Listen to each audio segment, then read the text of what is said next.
Correspondent Wajid Ali Syed हमें join कर चुके हैं अमेरिका से। वाजिद, बताइएगा कि इस वक्त क्या सूरत हाल है और लोगों की क्या सेंस है, क्या लग रहा है? Thank you. मैं कल मौजूद था व्हाइट हाउस के बाहर और हमारे यहाँ पे ट्रेडिशन ये रहा है कि जैसे ही इलेक्शन अनाउंस होता है तो लोग वहाँ पर उसके सामने इकट्ठे हो जाते हैं और फिर जिस तरह नतीजे आने शुरू होते हैं स्टेट्स की तरफ से, तो उसी तरह इसमें जोश व खरोश कभी ऊपर जाता है, कभी नीचे जाता है, कभी उदासी होती है, कभी खुशी होती है। कल थोड़ा सा वहाँ पर तनाव जरूर देखने में आया था क्योंकि अभी तक ये पक्का था कि ये इलेक्शन जो हैं ये इस इलेक्शन नाइट को अनाउंस नहीं हो सकते हैं। रीजन हम सबको पता है कि कोरोना वायरस की वजह से डेमोक्रेट्स इतने समझदार हैं कि वो मास्क भी पहनते हैं और वो गैदरिंग में भी नहीं जाते हैं, तो उन्होंने प्रेफर ये किया था कि वो पोस्ट करेंगे अपने बैलेट्स वगैरह। सदर ट्रंप का ये कहना था कि नहीं, इलेक्शन तो उसी दिन ही अनाउंस होने चाहिए और ये एक अजीब किस्म का रिवाज रहा है अमेरिका में कि डेमोक्रेट्स जो हैं वो और मतलब मेल इन कर देंगे, अर्ली वोटिंग कर देंगे, लेकिन इलेक्शन डे पर नहीं जाएंगे, जबकि रिपब्लिकन में ये रुझान देखने में आया कि वो जाकर वो करते हैं। तो इसी वजह से उनकी इंसिस्टेंस ये है कि जिस दिन इलेक्शन हुआ है और उसी रात को उसको अनाउंस कर दिया जाए।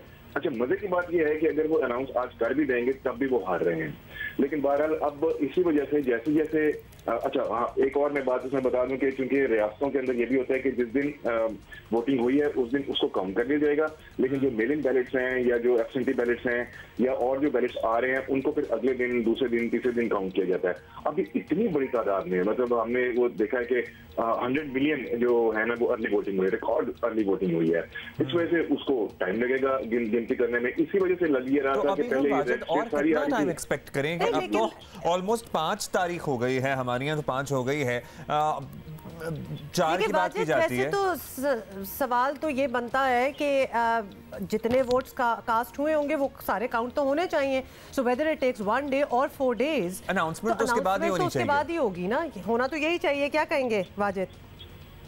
हाँ बिल्कुल। अब अच्छा, इसमें एक चीज ये है कि जितने भी इलेक्शंस आज तक हुए हैं उसमें ये जब इलेक्शन नाइट को जो भी कुछ बताया जाता है वो सिर्फ प्रेडिक्शंस होती हैं, वो अनाउंसमेंट नहीं, वो ऑफिशियल अनाउंसमेंट नहीं होती है। ऑफिशियल अनाउंसमेंट जो है वो दिसंबर में जाके उसको कोई 1 महीना लगता है जब सारे वोट काउंट हो जाते हैं, उसके बाद फिर जब इलेक्टर्स आकर बैठते हैं और फिर वो अनाउंस करते हैं। अब इलेक्टर्स का मामला जो है वो थोड़ा सा पेचीदा है, इसी वजह से हिलरी क्लिंटन तो लीड कर रही थी इसमें जो पब्लिक वोटिंग है, लेकिन इसके बावजूद इलेक्टोरल वोटिंग की वजह से वो हार गई।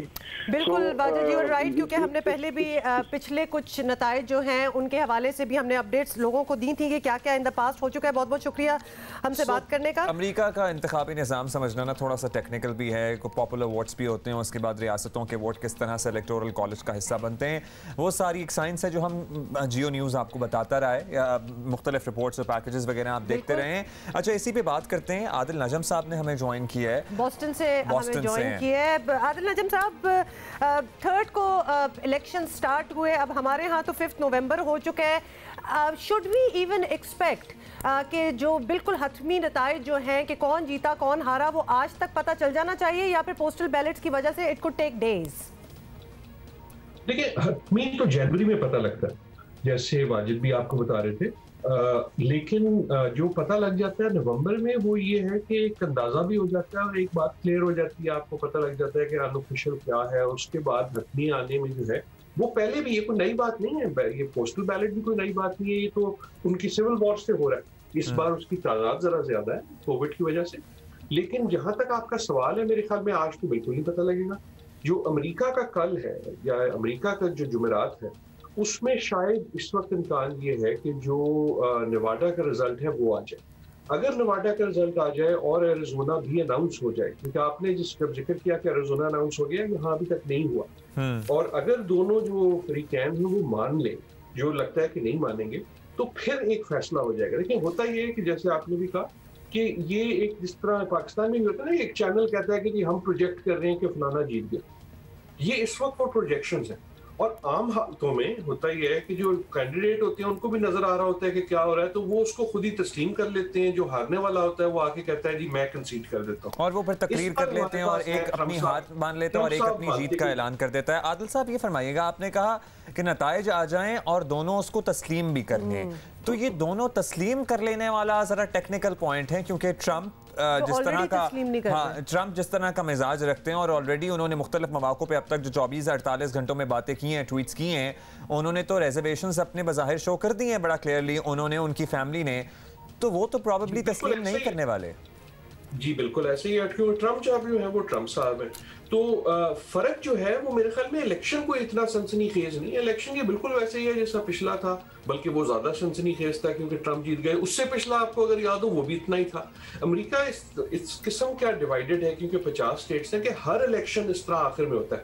फर्क जैसे कि आपने बिल्कुल दुरुस्त कहा वो है ट्रंप साहब का, कि अमूमन ये होता है कि हारने वाला जो है वो उसको नजर आ जाता है कि क्या हो रहा है, तो वो कहता है अच्छा जी इससे पहले कि झगड़ा लंबा पड़े मैं कंसीड कर देता हूँ। उसके 10 मिनट बाद जीतने वाला आता है, वो कहता है जी आए गले मिलने, अब हमने मुल्क को आगे लेके जाना है। इस बार जो कैंडिडेट है वो है ट्रंप। उन्होंने इलेक्शन से पहले जाहिर कर दिया था कि जी मैं तो सिर्फ तब मानूंगा अगर मैं जीत गया, और अब उन्होंने उसको कल की रात को और भी जाहिर कर दिया। तो मेरे ख्याल में ये है कि जो अगर कोई डिले है पोस्टल की वजह से, वो हमें शायद कल की तारीख अमेरिका की थर्सडे या शायद फ्राइडे तक हमें एक अंदाजा हो जाएगा।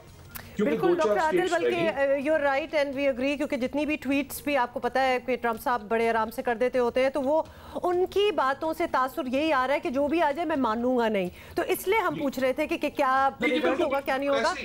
जी बिल्कुल। अच्छा ये बताइएगा, ये मेन और नेब्रास्का के जो रिजल्ट्स होंगे वो कितने डिसाइसिव हो सकते हैं for either of the party, और क्या प्रोजेक्शन है इनकी? जी मेन का तो मेरे ख्याल में अनाउंस हो चुका है, क्योंकि मेन बड़ी छोटी सी एक स्टेट है, उसके हैं ही सिर्फ 3 इलेक्टरल वोट्स। नेब्रास्का इंपॉर्टेंट है। एरिजोना जो है वो कुछ लोगों ने उसको अनाउंस कर दिया है, कुछ ने नहीं। अगर हम एरिजोना का मान लें, जैसे आपके नंबर में भी है कि उसको एक्सेप्ट कर लेंगे जी हो गया, तो उसके बाद अगर नेब्रास्का जीत जाते हैं तो फिर जो है ट्रंप बाइडेन साहब के पास वोट हो जाएंगे। बेसिकली बाइडेन साहब नीड्स 1 मोर स्टेट, एरिजोना और एक और स्टेट वो कोई भी जीत गए, चाहे वो अगर नेवाडा हुआ तो उनके पास पूरे 217 आ जाएंगे। अगर क्या लाइकलीहुड है तो गेम ओवर, राइट। तो इस वक्त 4 स्टेट्स इन प्ले हैं, उनमें से कोई भी, जो 4 बड़ी स्टेट्स प्ले हैं उनमें से कोई भी अगर बाइडेन जीत जाते हैं, इसलिए लग रहा है कि बाइडेन साहब का जरा तगड़े हैं कि उनमें से अगर एक भी वो जीत जाते तो then he will have the requisite votes at least electoral college में। लेकिन मेरा अपना ये ख्याल है कि ये पता लग जाएगा कि जीता कौन कल या परसों में, लेकिन हतमी फैसला जो है मेरे ख्याल में आप कई और प्रोग्राम इस पे करेंगे, क्योंकि ये अब कोर्ट में जाएगा, ये तमाशा बनेगा, ट्रंप साहब इसको उठाएंगे, वो भी मेरे ख्याल में अब अगर ट्रंप साहब नहीं माने और ये इसी तरह मामला तूल पकड़ता गया तो ये 2-3 महीने आपको लगता है कोई व्हाइट हाउस में अपनी जिम्मेदारियां नहीं संभालेगा? क्या होगा? नहीं, व्हाइट हाउस की जिम्मेदारियां तो जनवरी में संभाली जाती है ना, जब तो इनका सिस्टम ऐसा है कि जो इलेक्शन होती है वो नवंबर में होती है, उसके बाद नवंबर से जनवरी तक जो है वो जो पुराना प्रेसिडेंट है वही प्रेसिडेंट रहता है और नए प्रेसिडेंट अपनी टीम शीम बनाता है और फिर जनवरी के शुरू में नया प्रेसिडेंट आ जाता है। ठीक है, तो अब फर्क ये है सिर्फ कि अगर खुदा ना खास्ता ट्रंप साहब जो हैं, जो ट्रंप साहब जिस तरह की हरकतें करते हैं, उन्होंने कह दिया कि मैं नहीं जाता, तो तरीका कोई ऐसा है नहीं कि आप उनको निकाल सकते हैं।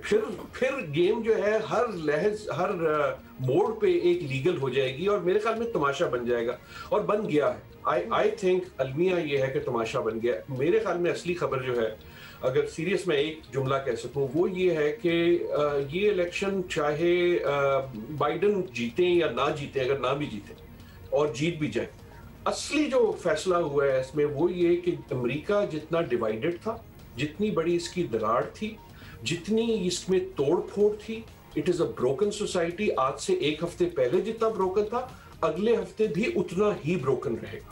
That's right, बिल्कुल, डिवीजन बहुत क्लियर है और बिल्कुल इतना नेक टू नेक रेस है। और हमने स्विंग स्टेट्स में भी देखा है, लिटरली आधे आप समझे डेमोक्रेट्स और आधे रिपब्लिकन्स की बात हो रही है। जल्दी से जाते जाते डॉक्टर आदिल ये भी बता दें कि डीसी में अगर आप देखें तो व्हाइट हाउस के भी पूरी वो नॉन स्केलेबल फेंसेस जो है वो लगा दी गई हैं। क्या एक्सपेक्टेशन है कि जब रिजल्ट फाइनली आता है तो there is a serious threat that you know riots could break out, या इस तरह कुछ चीजें हो सकती हैं? ये क्योंकि मुल्क इतना डिवाइडेड है, खुसूसन रेस के मसले पे, और गुस्सा इतना है, दोनों साइड जो है एक दूसरे को बर्दाश्त नहीं कर सकती। सिर्फ बात ये नहीं है कि नेक टू नेक है, लेकिन बर्दाश्त नहीं कर सकती, और डर ये था कि इलेक्शन में वायलेंस नहीं हो। अच्छी खबर अभी तक ये है कि नहीं हुआ, अच्छी खबर यह है कि बावजूद इसके कि डर था, दुकानों ने फट्टे लगा दिए, अब तक हमने वो नहीं देखा। डर जो है वो ट्रंप साहब की टैक्टिक से यही है कि वो एक तरह से इंस्टिगेट कर रहे हैं अपने सपोर्टर्स को कि अगर मेरे हक में फैसला नहीं आया तो तुम लोग जो है कहीं सड़कों पे ना आ जाओ। तो अमेरिका कोई ऐसा, वैसे हम लाइटर नोट जरा आदिल साहब आपसे पूछ लें कि ऐसा है कि हम जनवरी में ट्रंप साहब को व्हाइट हाउस के सामने धरना दिए देख लें धरना कल्चर उधर भी आ जाए, वो बैठे हो अपने सपोर्टर्स के साथ वहीं पे रह रहे हो सकता है। और मेरे ख्याल में ट्रंप असल में तो एंटरटेनर है ना, वो आपके कबीले से, वो सियासत के तो कबीले से ही नहीं है। अगर वो प्रेसिडेंट ना भी रहे ना तो उन्होंने अपना ट्विटर पे शो जो है वो बरकरार रखना। मैं ये भी पेशन गोई करता हूँ कि वो अगर ट्रंप के साथ प्रेसिडेंट ना भी रहे तो आप अगले कई सालों ट्रंप साहब की बातें करते रहेंगे, क्योंकि वो कोई ना कोई, जिसको हम पंजाब में कहते हैं शुरली, वो छोड़ते रहेंगे। उनको खबरों में रहना आता है। He's not going to go down silently or easy। बहुत-बहुत शुक्रिया डॉक्टर आदिल नजम हमसे बात करने का, बड़ा अच्छा आपने अपडेट दी कि वहाँ एक्चुअली क्या हो रहा है। जो इन्होंने कहा ना शुरली छोड़ना, इतनी मुझे दिल को तसल्ली सी हुई है। ये शुरलियाँ तो हर जगह ही हो जाती है। इतने दिन बाद ये ऐसा लग रहा था लाहौर बैठे हैं। वैसे by the way whether you want to take it seriously or non seriously, लेकिन थोड़ी सी दिल में तसल्ली हो जाती है कि हर जगह इस किस्म की चीज़ें हो जाती हैं। मतलब ये अभी डॉक्टर आदिल नजम बता रहे हैं कि फट्टे शट्टे भी लगा दिए शॉप्स के बाहर, इतना एक्सपेक्टेशन है कि कुछ वायलेंस कैन ब्रेक आउट। तो हमारे यहाँ भी तो यही होता है, तो अब तो कोई हम अपनी डिवीजन और सियासी तहरानों की बात करते हैं। अमेरिका का भी यही हाल है और this is not something that we should look up to. No we are just making a comparison here, but obviously ना वहाँ होना चाहिए ना यहाँ।